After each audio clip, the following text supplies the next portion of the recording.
South Korea's trade minister says we're at a moment of opportunity for the WTO. Yuminghee worked on the TPP replacement and the renegotiated trade deal with the United States. Now she's one of 8 candidates hoping to become the next head of the World Trade Organization. She told Richard why she could lead it through the turbulent times.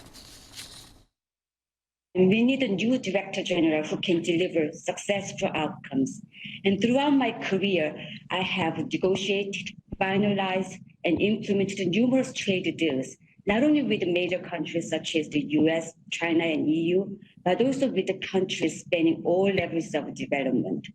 And to finalize negotiations, you need to understand the underlying concerns and interests of the parties and also know how to make hard decisions.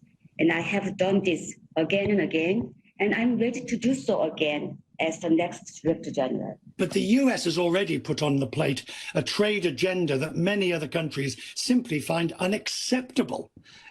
So what does it mean to you to have a doable trade deal? Is it facilitation? Is it services? Well, what does it mean? Currently, there is one ongoing multilateral negotiations, such as fishery subsidy negotiations.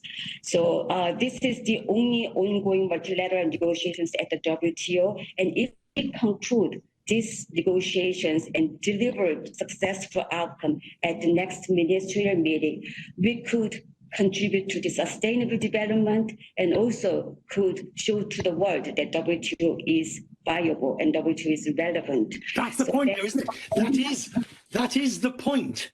Proving to the members that actually it's not just a disputes panel, but there is relevance. You know, this is like one of those occasions where everyone says we need reform, but nobody really wants to reform. I don't think that nobody wants to reform because usually when we had historically speaking, when we had global crisis, that actually led to transformation in global governance, and that could be a moment of opportunity for another reform. And in some sense, this COVID-19 crisis has forced us to reflect upon what is needed from the multilateral trading organizations and what should be done. So this could be a moment of opportunity for WTO reform and improvement